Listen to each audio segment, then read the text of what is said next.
Hello বন্ধুরা, আপনারা সবাই কেমন আছেন? বিউটি কিচেন থেকে আপনাদের সবাইকে স্বাগতম। আজকে আমি লাউ শাক কাটবো, লাউ শাক রান্না করব। এই দেখুন আমার লাগানো লাউ গাছ থেকে লাউ শাক কাটতেছি।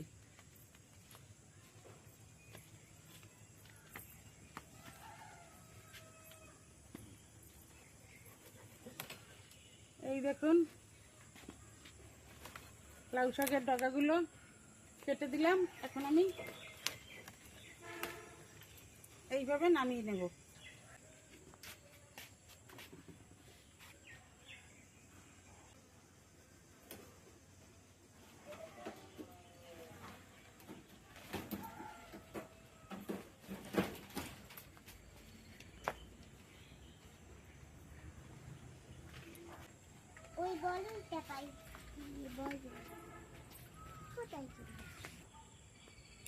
আমার এই লাগানো লাউ গাছ থেকে দেখুন লাউ শাক কেটে আনছি।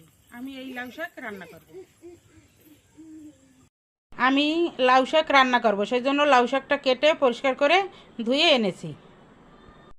এই দেখুন আমার গাছের লাউ শাক আমি কেটে ধুয়ে পরিষ্কার করে এনেছি। আমি লাউ শাক রান্না করব। রান্না করার জন্য লাউ শাকের ভিতরে যে উপকরণগুলো দেবো সেগুলো হলো আলু কেটে ধুয়ে পরিষ্কার করে এনেছি, চিংড়ি মাছ কেটে এনেছি, সরিষা, কাঁচা লঙ্কা, বোম্বাই লঙ্কা, তেজপাতা এবং নারকেল বাটা। আমি লাউ শাকের ভিতরে চিংড়ি মাছ গোটা দেবো না, সেজন্য চিংড়ি মাছের সঙ্গে আমি সরিষা, কাঁচা লঙ্কা এবং বোম্বাই লঙ্কা আর নারকেল একসঙ্গে বেটে নেব। তবে আসুন আমার সঙ্গে থাকুন কিভাবে আমি লাউ শাক রান্না করি। ভিডিওটি সম্পূর্ণ দেখুন, ভিডিওতে লাইক দিয়ে দেবেন, চ্যানেলটি সাবস্ক্রাইব করবেন এবং সবার সঙ্গে শেয়ার করবেন। লাউ শাক রান্না করার জন্য আমি উনানে কড়াই বসিয়ে দিয়েছি। কড়াইতে সরিষার তেল দিয়ে দিলাম, তার ভিতরে আমি ফোড়ন দিয়ে দিলাম রাঁধুনি ও সরিষা। ফোড়নটা একটু আমি ভেজে নিলাম, তারপর আমি গোটা কয়েকটা তেজপাতা দিয়ে দিলাম। ফোড়ন ভাজা হয়ে গেছে, এর ভিতরে আমি নারকেল, চিংড়ি মাছ, সরিষা, কাঁচা লঙ্কা সব একসঙ্গে বেটে এনেছি। সেই বাটা মশলাটা আমি ভেজে নিলাম। এখন এটাকে একটু সময় আমি ভেজে নেব। দেখুন মশলাটা প্রায় ভাজা হয়ে গেছে, এর ভিতরে আমি কিছুটা হলুদ গুঁড়ি দিয়ে দিলাম, লবণ দিয়ে দিলাম। এখন আমি মশলাটাকে আরেকটু ভেজে নিই। একটু ধনে গুঁড়ো দিয়ে দিলাম। মশলাটা ভাজা প্রায় হয়ে গেছে, এর ভিতরে আমি আলুগুলো দিয়ে দিলাম। আলু দিয়ে কিছুটা সময় ভেজে নেব।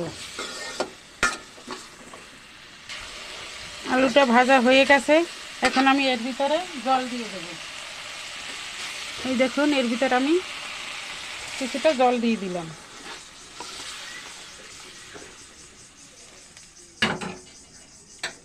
এখন আমি এই লাউ শাকগুলো এর ভিতরে দিয়ে দেব। এই দেখুন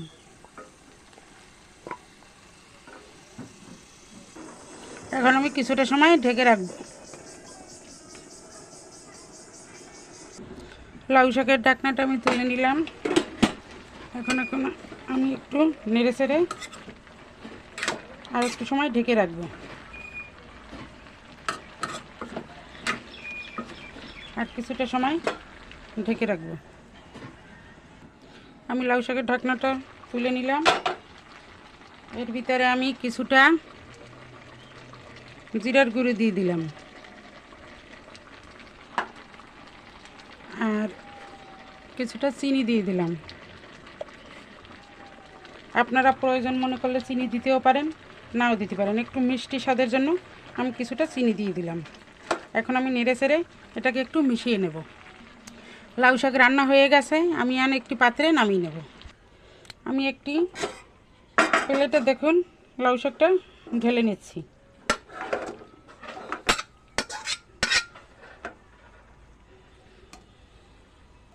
এই দেখুন লাউ শাকটি আমি একটি পাত্রে নামিয়ে এনেছি। আপনারাও বাড়িতে এইভাবে তৈরি করে খেয়ে দেখবেন, কমেন্ট করে জানাবেন। সবাই ভালো থাকবেন, ধন্যবাদ।